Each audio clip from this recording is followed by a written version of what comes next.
Okay, okay. Ay ako ipaabot na pangutana bro kay bahin aning pastor sa Born Again ba kining si GP Motovlog ba to? Nga ang kana daw mga apostoles daw bro, dili daw na mga pare.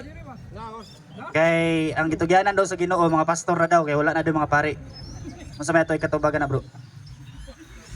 Ako nang balikon, walay pastor nga gisugo si Jesus magwali, mamunyag, og to collect 10%. Walay pastor gisugo. Ang Dios nagtukod pod og gingarian sa mga pari, dili mga pastor. Mao na ang Malakias 2:7 niingon si propeta Malakias.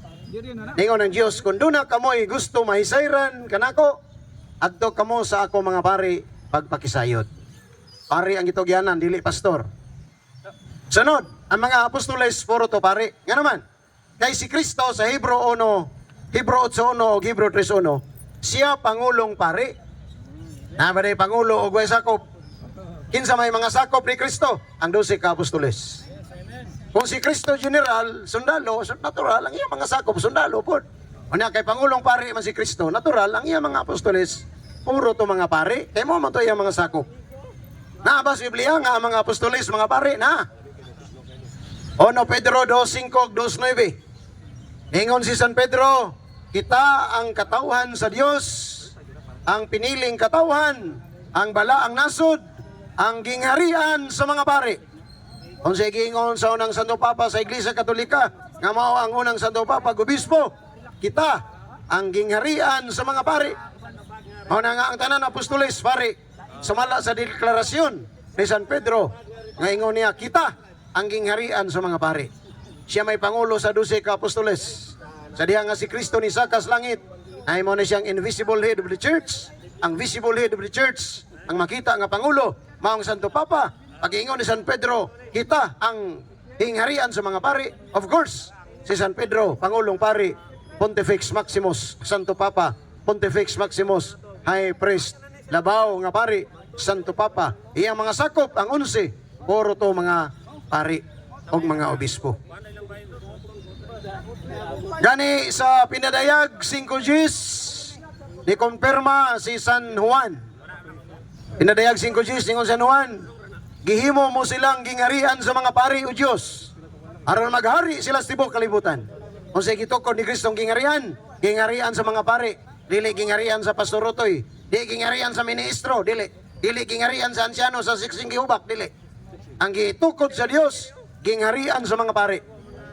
Mao na nga ang simbahan Katoliko, mao husto ug mao isibo sa Biblia tungod kay ang iyang katawhan, ang iyang mga pangulo nga mga pare. Ha?